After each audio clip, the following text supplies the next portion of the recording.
Bonjour à tous. Alors aujourd'hui on se retrouve pour la dernière partie du tuto sur Contraption Workshop. Il y aura un petit peu aussi de Westland Workshop parce qu'en fait ça va plus ou moins ensemble. Euh, on va parler des pistes de boules, des conduits euh, et de tout ce qui est interrupteur et piège. Voilà, et à la fin je vous montrerai un petit peu un résumé de tout ce qu'on a appris dans, dans cette série de tutoriels. Voilà, bon, on va commencer tout de suite. Alors, pour cette première partie, on va voir les pistes de boules. Donc, qui se situent dans structure circuit de boules. Voilà. Excusez-moi. Donc ça, c'est des circuits, tout ce qu'il y a de plus simple en réalité. Simplement, ils se snappent les uns aux autres, comme vous le voulez. Donc, il y a plusieurs types. On va voir. Donc, il y a celui-ci qui est plutôt pentu et court. La même chose en double. La même chose avec un support. Il y a le moins pentu avec un support. Encore moins pentu, si vous voyez le petit angle que ça fait. Et encore moins pentu avec un support. Ça, c'est pour gérer en fait la vitesse de la boule qui va aller dedans. Après, on a les virages. Donc, ça va se snapper des deux côtés. Mais le mieux, c'est quand même de le mettre en descente. Donc il y a plusieurs virages à droite, virages à gauche, ou l'inverse plutôt. Grand virage, en fait, c'en est deux qui sont snappés l'un à l'autre. Hein. La même chose avec l'autre côté. Ça, c'en est encore plus, c'en est 1, 2, 3, 4 snappés les uns aux autres. Mais si vous regardez et que vous mettez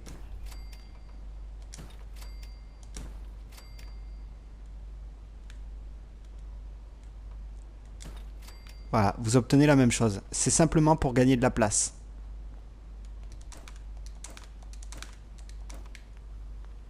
Donc ça, on a vu. Et là, c'est là où c'est intéressant, c'est le divers. Donc le divers, vous avez la boule. Donc ça, c'est l'avantage, c'est qu'en fait, c'est aussi un objet de bric-à-brac. Donc on peut le prendre et le poser où on veut. Boule d'acier qui coûte relativement cher à fabriquer. En fait, elle coûte 5 d'acier. Et si vous la posez, vous pouvez la poser en fait dans les pistes de boules. Et vous voyez qu'elle va rouler en fait. Elle est calibrée pour rouler dans les pistes. Ça paraît logique. Donc ça, c'est au cas où vous ayez deux pistes de boules que vous vouliez faire rejoindre l'une à l'autre. Donc on va regarder ça là. En imaginant que avant ça, vous ayez ça là. Ça ici, et que ça rejoint deux pistes de boules et que vous voulez les faire rejoindre en une seule. Il faut utiliser cette pièce, le goulot. Vous avez l'entonnoir. L'entonnoir qui a la capacité en fait de se snapper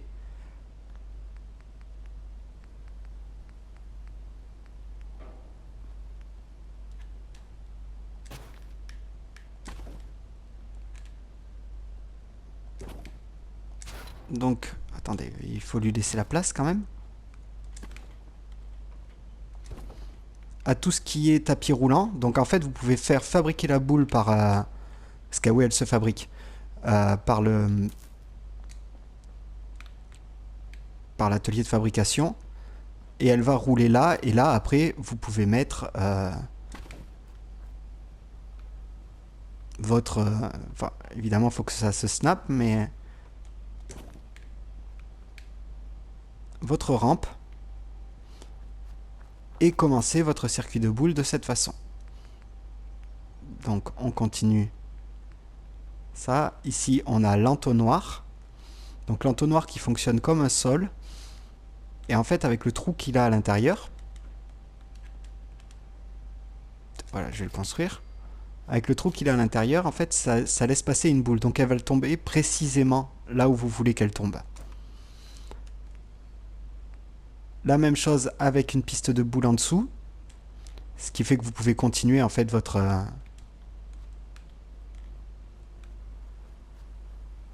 Ah, bizarrement, ceci rentre dans le sol comme vous voulez.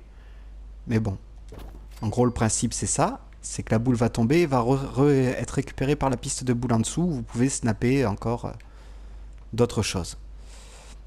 Et là, on arrive sur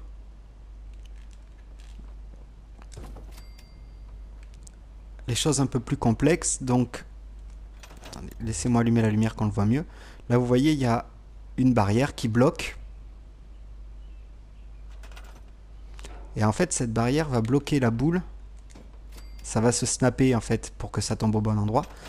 Et après, vous pouvez l'activer manuellement en appuyant sur le bouton de sélection. Hein. Tant pis. Pour que la boule tombe. Vous avez la même chose électrique.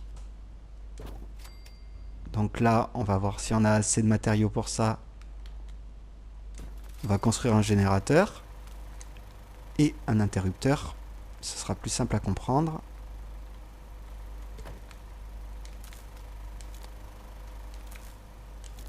Voilà. Quand c'est alimenté en électricité, ça s'ouvre. Et quand ça ne l'est pas, ça s'éteint. Ça permet de faire des choses un peu plus automatiques. Ça fait beaucoup trop de bruit.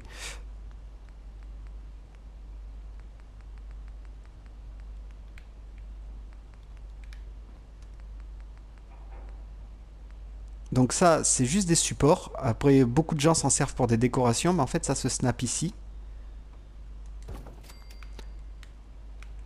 Pour donner une impression de support à votre piste de boule.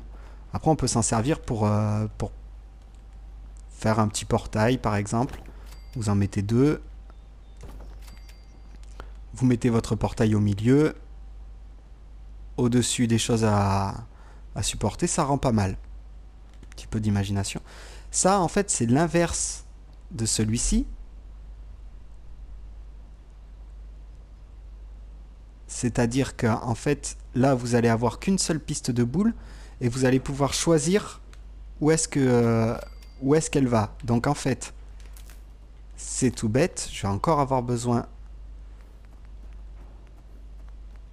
de mon générateur. Donc là, ça n'est pas alimenté la boule. Vous voyez qu'il y a un petit taquet là. La boule va partir à droite. Si vous l'alimentez, elle va partir à gauche. Donc, en fait, tout ça va venir en corrélation avec d'autres matériaux qu'on va voir après.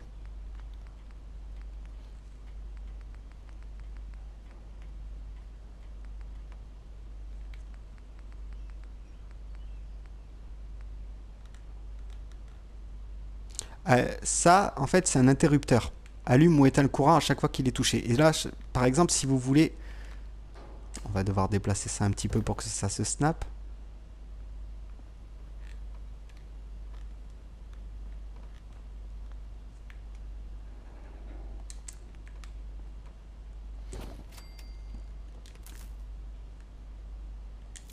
Directement au courant.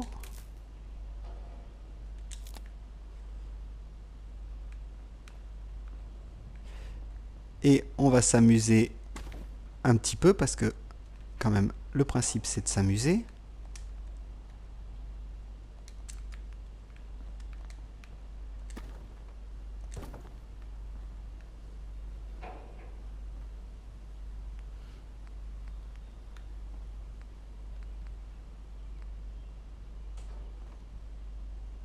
Libère manuellement une boule et une autre boule. On va mettre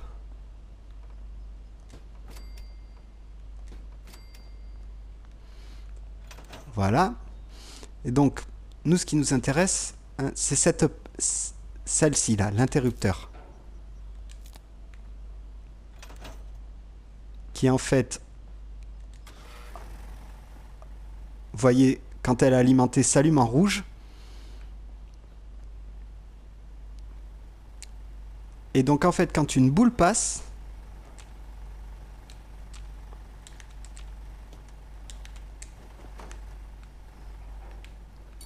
voilà, la boule passe, ça passe en vert, ça dérègle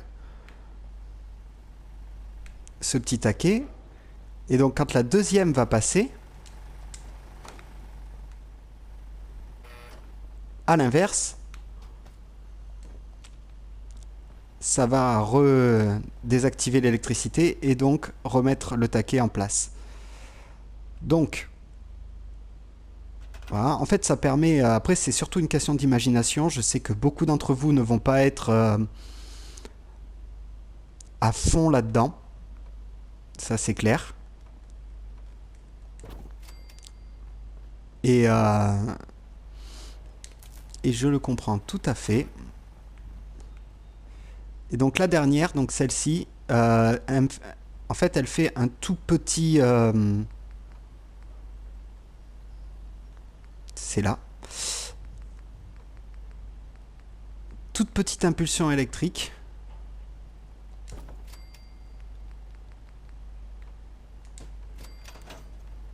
Au moment où ça passe. Et donc ça peut servir à activer les interrupteurs qu'on verra plus tard. Mais là, pour l'instant, on va prendre quelque chose de...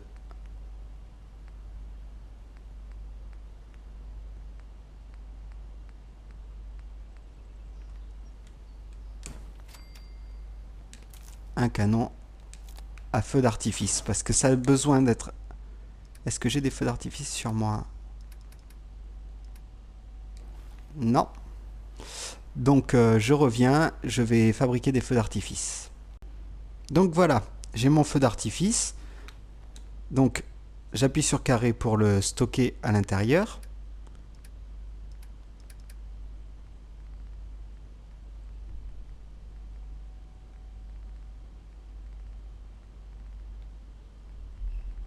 Normalement j'ai voilà, fusée climatique ciel dégagé.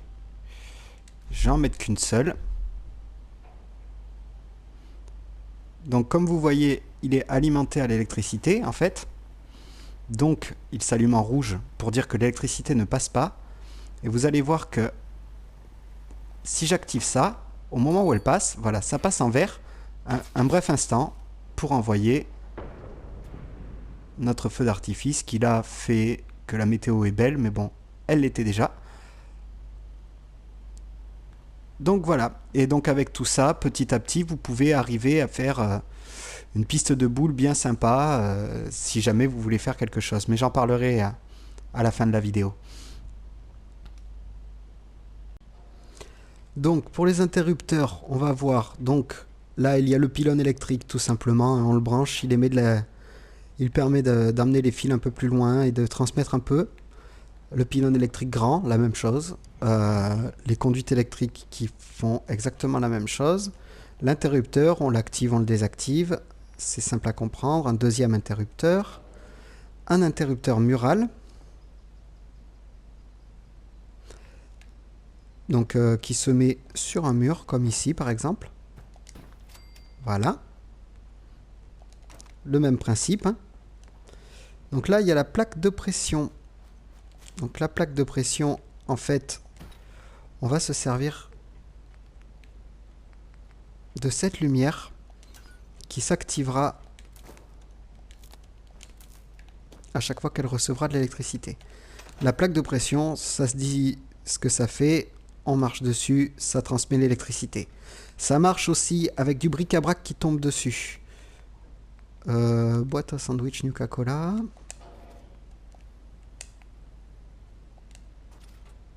Voilà, n'importe quel bric-à-brac qui tombe dessus devrait l'activer. Par contre, dès qu'on en sort, voilà, ça ne transmet plus l'électricité. À moins que ça glitch, évidemment. Donc la plaque de pression, c'était simple à comprendre. Les lasers qui existent en deux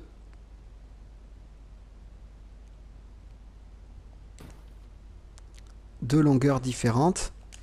Donc là, en fait, il faut que le laser soit relié à l'électricité.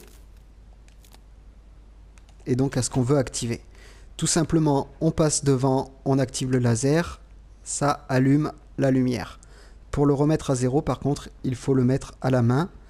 Ou alors, et on va en avoir besoin plusieurs fois,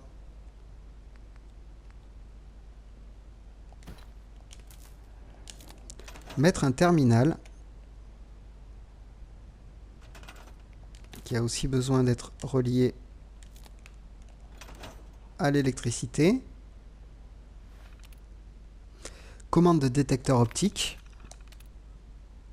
Donc vous avez le choix entre désactiver tous les lasers ou tous les activer. Et la cible de déclenchement, en fait, c'est soit ça reste en permanence activé, soit ça ne s'active qu'en cas de présence ennemie, donc qu'en cas d'une attaque de colonie. Ce qui peut être génial pour gérer des pièges.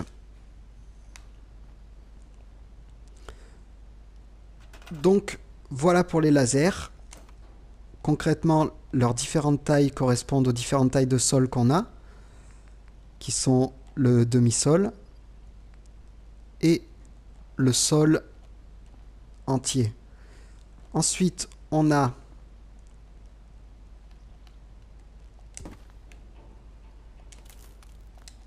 je vais mettre ça là pour que le branchement électrique soit plus simple à comprendre.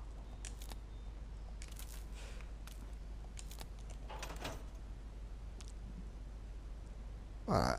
Un interrupteur qui permet de faire clignoter la lumière. L'ordinateur, lui, permet de gérer le temps. Donc la durée d'activation, donc ça c'est la durée pendant laquelle l'interrupteur transmet de l'électricité, et la durée de désactivation. Donc là je l'ai défini à 1 seconde parce que c'est le plus court qu'on puisse avoir. Ça c'est la durée pendant laquelle il ne transmet pas d'électricité. Mais vous pouvez très bien lui faire transmettre de l'électricité pendant 10 secondes, s'arrêter 1 seconde, transmettre pendant 10 secondes, s'arrêter 1 seconde, ou l'inverse. Et donc là, vous voyez, je l'ai réglé sur 1 seconde, donc ça clignote au plus vite qu'on peut le faire faire.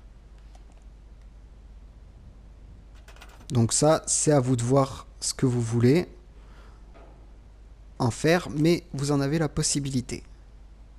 J'ai pas d'exemple concret en tête. Ensuite, on a l'interrupteur d'activation décalée. Donc pour celui-ci, on va avoir besoin d'un autre interrupteur.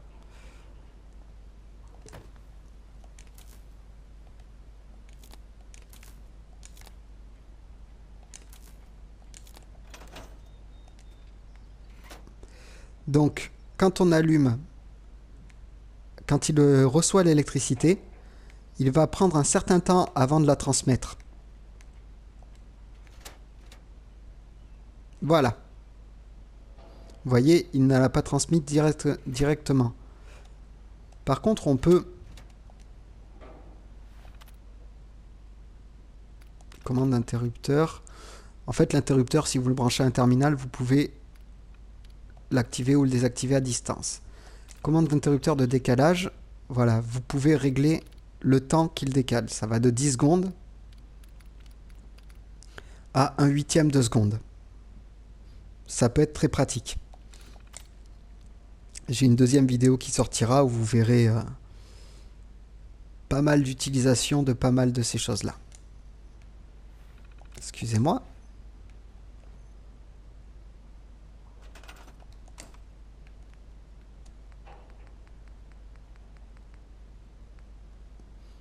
Interrupteur d'activation décalée. Le compteur électrique. Le compteur électrique, en fait,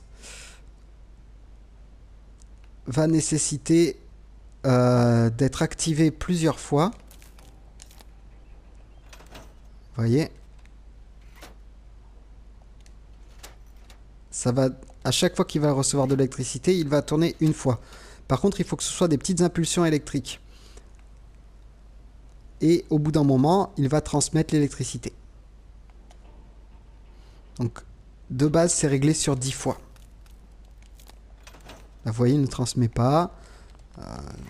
Si je fais ça...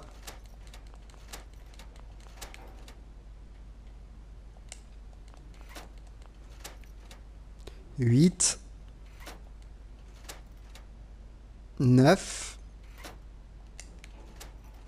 10. Voilà, là, il se met à transmettre de l'électricité. Ça, avec le terminal, vous pouvez régler le nombre de fois où il a besoin de recevoir de l'énergie pour transmettre. Donc 1, concrètement, c'est inutile. Si on le règle sur 3, disons sur 3.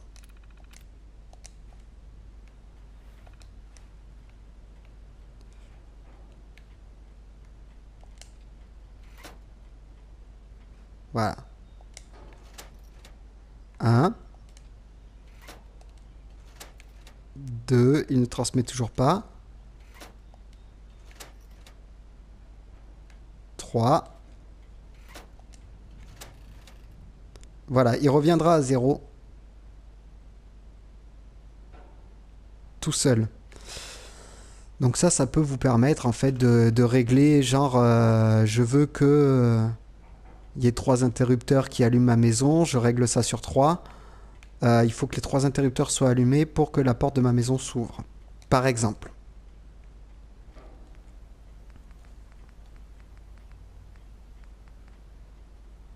Donc ça, c'est bon. Ensuite, les cibles qui sont plutôt faciles à comprendre. Éteint ou allume le courant chaque fois qu'il est touché.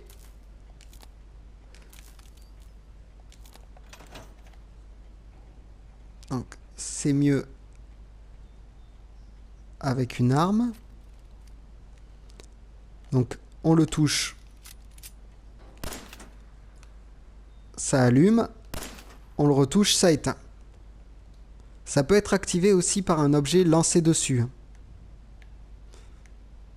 Je ne sais pas si vous savez que quand on attrape un objet, qu'on appuie sur carré, qui doit être X sur Xbox, le bouton pour recycler,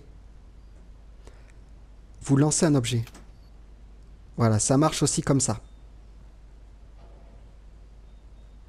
Par contre, ça ne marche pas au point, il me semble.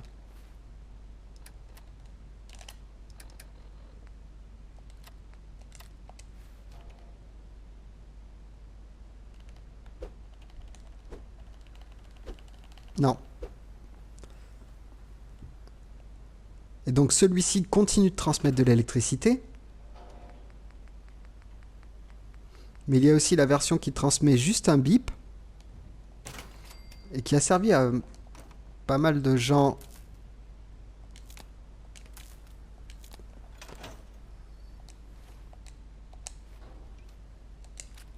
pendant le challenge.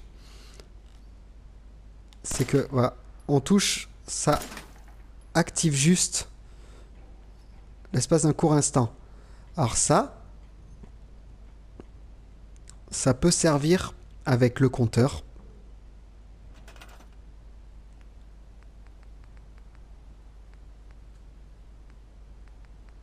Alors évidemment, il faut que le compteur reçoive une source permanente d'électricité.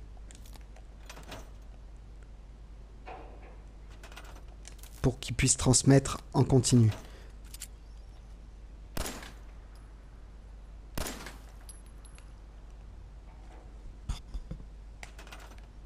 Je n'ai rien dit.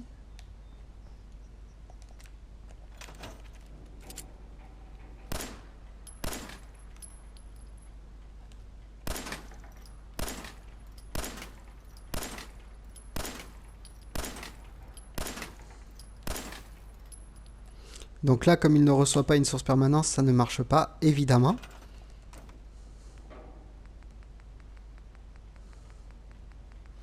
Et donc voilà, c'est tout pour les interrupteurs. Maintenant, on va voir en utilisant quelques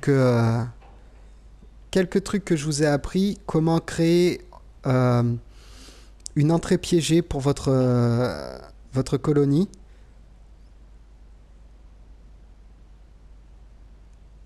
Voilà, laissez-moi juste le temps de la construire. Et je suis à vous.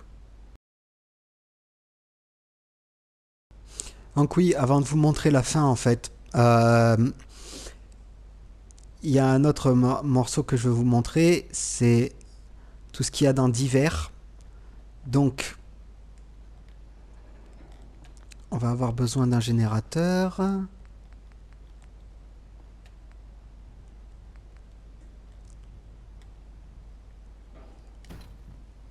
va s'en mettre plusieurs à la suite.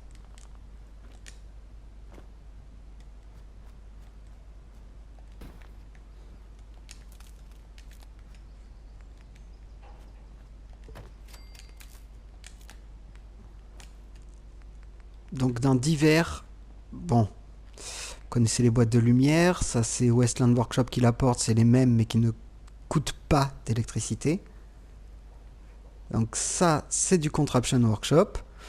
La machine à lancer, en fait, quand elle reçoit de l'électricité, vous pouvez lui stocker à l'intérieur, disons, cette holobande. Ah, elle va l'envoyer. Mais elle a un truc, c'est qu'elle active aussi, quand je dis l'holobande, mais ça peut être n'importe quoi. Les munitions, ça peut... Ça... Tiens, on va tester. Non, ça fait que les envoyer.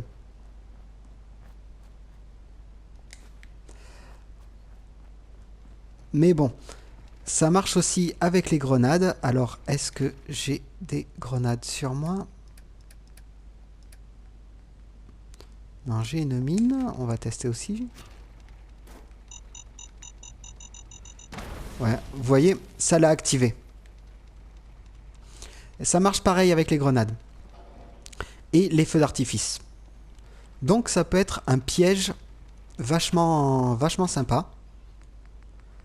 Est-ce qu'il y a d'autres trucs? Le canon à bric-à-brac. En fait, là je vais avoir besoin d'un interrupteur aussi.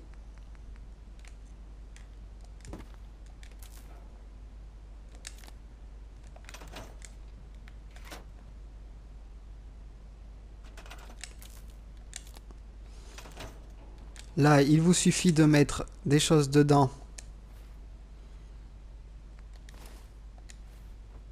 Genre par exemple le casque d'iBot que je portais pour une obscure raison.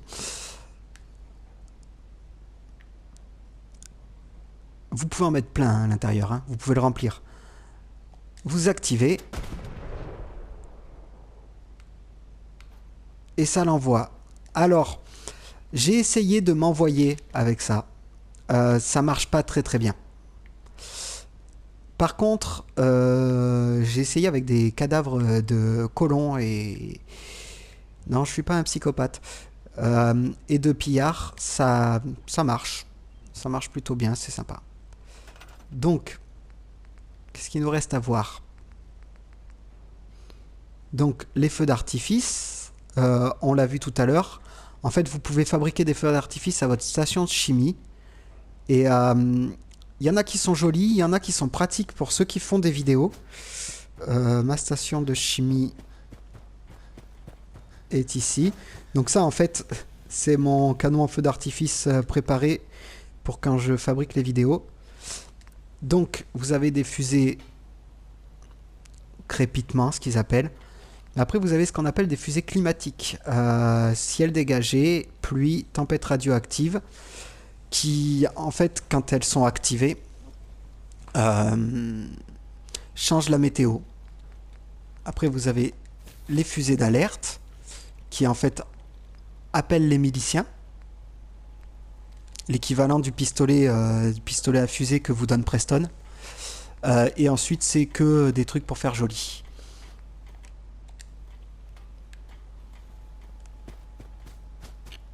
Oui, bizarrement, j'ai perdu mon casque. Je verrai ça plus tard. Donc, on va les construire. Donc, il y en a deux. Donc, celui qui tire tout droit et celui qui tire un peu en décalé. Sachant que, en plus, la machine à lancer, elle, tire quasiment en face. Donc, on va utiliser celui qui tire un peu en décalé. Tout simplement.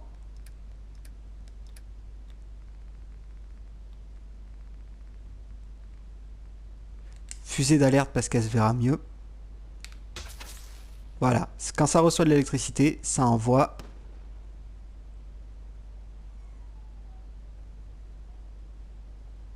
Voilà, donc ça c'est la fusée d'alerte. Celle qui appelle les miliciens à la rescousse. Donc si vous mettez ça à l'alarme, hein, qu'on a vu une autre fois aussi. Je sais pas où elle est d'ailleurs. Ça appellera des miliciens à la rescousse pour défendre votre colonie.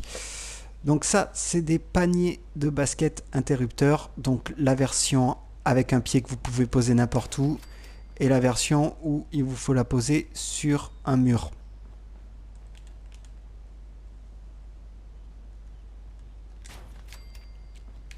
Donc ça, en fait, c'est quand un objet leur passe...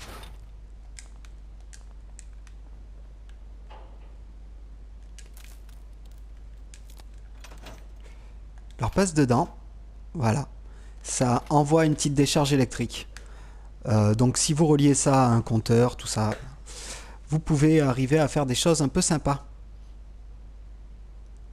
Il est plutôt pointilleux à utiliser. Moi personnellement j'ai essayé, j'ai jamais réussi à le faire marcher comme je voulais. Si vous arrivez à avoir un truc qui reste bloqué à l'intérieur, ça restera allumé. Ensuite les haut-parleurs sont là depuis le début du jeu. En fait ils font tous un bruit différent quand vous les activez.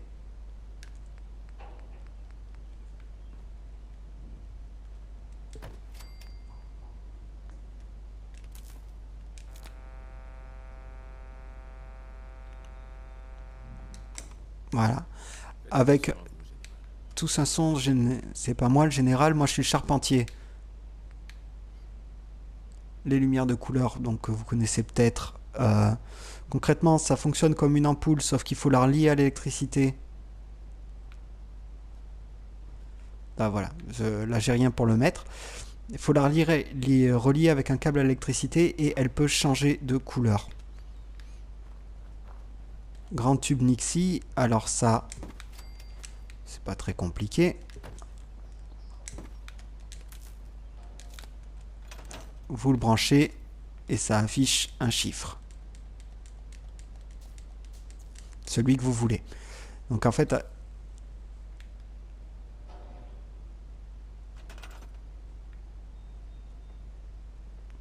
c'est pas très compliqué. Bon, ça c'était de Westland Workshop, mais tant que je suis dans l'onglet. Et là, j'ai pas de quoi la construire, mais l'arche de décontamination qui en survie est vraiment très pratique. Parce que ça vous retire toutes vos radiations sans les effets secondaires des Radaway. Donc, ce que je voulais en venir aussi, c'était dans défense. Donc, vous avez les tourelles, hein, bien sûr, et les pièges. Donc, ceci, en fait, c'est un arc le Tesla. Vous le connaissez. Il était il est utilisé par certains pillards et artilleurs. Ça, c'est une porte piège. Donc, assez compliqué à placer, mais en gros, on marche dessus, ça tombe. Donc, si vous mettez ça en hauteur, vous pouvez faire tomber dans une pièce bloquée avec un autre piège. Un émetteur de radiation efficace.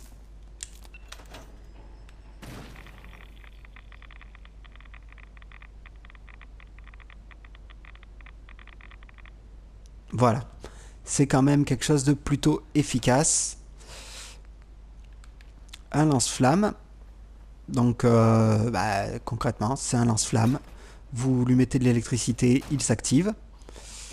Là, j'ai pas assez d'aluminium, mais c'est un piège à ressort. En fait, vous marchez devant et c'est une tapette à souris, concrètement. Et la même chose, en fait, sauf qu'au lieu de marcher devant, il faut que ça active l'électricité. Enfin, il faut que ce soit alimenté en électricité. Un piège à pic. Très efficace aussi. Voilà, on marche dessus.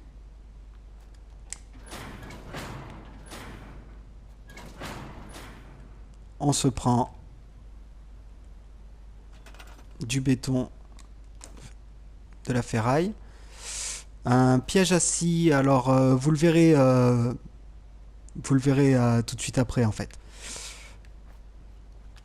Parce que je l'ai construit, mais là j'ai plus assez de matériaux parce que je n'ai pas assez préparé ma vidéo. Donc, une arme stationnaire et un lanceur de paintball stationnaire. Alors, le lanceur de paintball, concrètement, ça fonctionne comme ça. Il reçoit de l'électricité.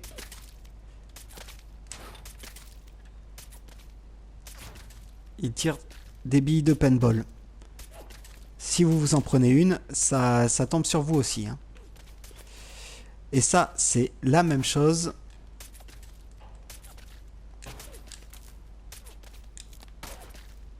Simplement, c'est des vraies balles. Donc,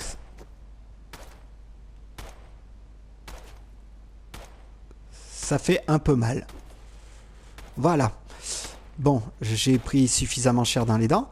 Maintenant, je vais vous montrer un petit peu tout ce qu'on a vu dans ces 3 tutoriaux sur Contraption Workshop et un petit peu de Wasteland du coup, et voir ce qu'on peut en faire pour faire une entrée vraiment sécurisée de nos colonies. Donc voilà comment ça se présente. C'est un tunnel, tout bête. Donc ce tunnel, imaginons que c'est la seule entrée de votre colonie possible. Les pillards ou les ennemis, quel qu'ils soient, passent par là, n'ont pas d'autre choix que d'activer ce laser, parce que ça saute pas, hein. On est la seule personne dans le Commonwealth à être capable de sauter. C'est un truc d'avant-guerre, ça, vous pouvez pas comprendre. Donc, ils activent ce laser. Ce laser qui, pour l'instant, ne s'activera pas car je l'ai réglé comme ça grâce au terminal. Qui, lui, est relié à concrètement une porte logique non, mais si vous vous rappelez le tuto sur les portes logiques, la porte logique non ne fonctionne pas toute seule. Il lui faut une autre porte logique pour lui donner de la tension. Donc, en gros, ce montage qui est tout début, hein, je vous mettrai un petit lien dans la description sur le tuto des portes logiques. Quand celui-ci ne transmet pas d'électricité, la porte en transmet. Par contre, quand le laser est activé, il arrête d'en transmettre. Et cette porte logique est reliée aux 2 portes, là par l'intermédiaire d'un conduit, mais concrètement ça, aux 2 portes du tunnel. Ensuite, qu'est-ce qui se passe d'autre? Tiens, bizarre.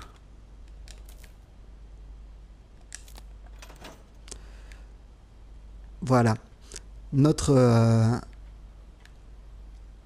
laser est aussi relié donc à ce piège, parce que je viens de le faire devant vous, mais aussi par l'intermédiaire de ça, à une bobine Tesla, un lance-flamme et une machine à lancer qui est chargée de grenades. De l'autre côté, elle est reliée à un interrupteur d'activation décalé, donc qui va mettre un petit moment à s'activer, qui va ouvrir cette porte, qui derrière a une tourelle, qui évidemment, quand je vous montrerai, ne m'attaquera pas, vu que je ne suis pas un ennemi. Donc, je pense que c'est parti pour la démonstration. Le temps de me préparer pour ne pas mourir en 10 secondes. Et je suis à vous.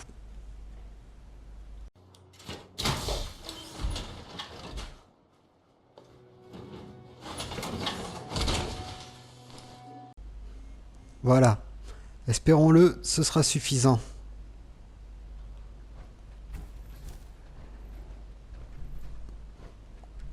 Donc voyons comment ça se passe. On active le laser.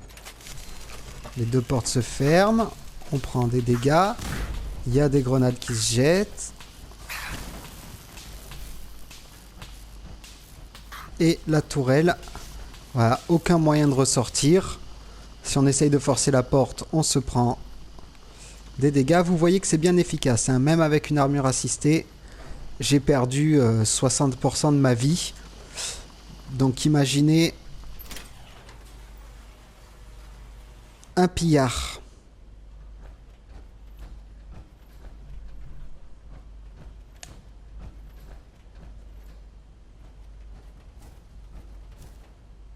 Et ben voilà, j'espère que vous avez apprécié et que ça vous aura donné des idées. En attendant, voilà, je voulais vous parler du challenge d'un ami il s'agit de fabriquer une machine de Rube Goldberg. Donc moi j'y ai participé. Je laisserai un lien dans la description de sa vidéo. Je vais voir avec lui si je peux lui faire des sous-titres pour ceux qui ne comprennent pas l'anglais, car c'est un ami américain. C'est Loco4Pack. Donc moi bientôt je vous mettrai la vidéo de ce que j'ai construit pour son challenge. C'était super sympa à construire et maintenant vous avez toutes les clés en main pour y arriver. Donc c'est à votre tour. Voilà. Dernière petite chose, ça y est, j'ai mon nouveau PC.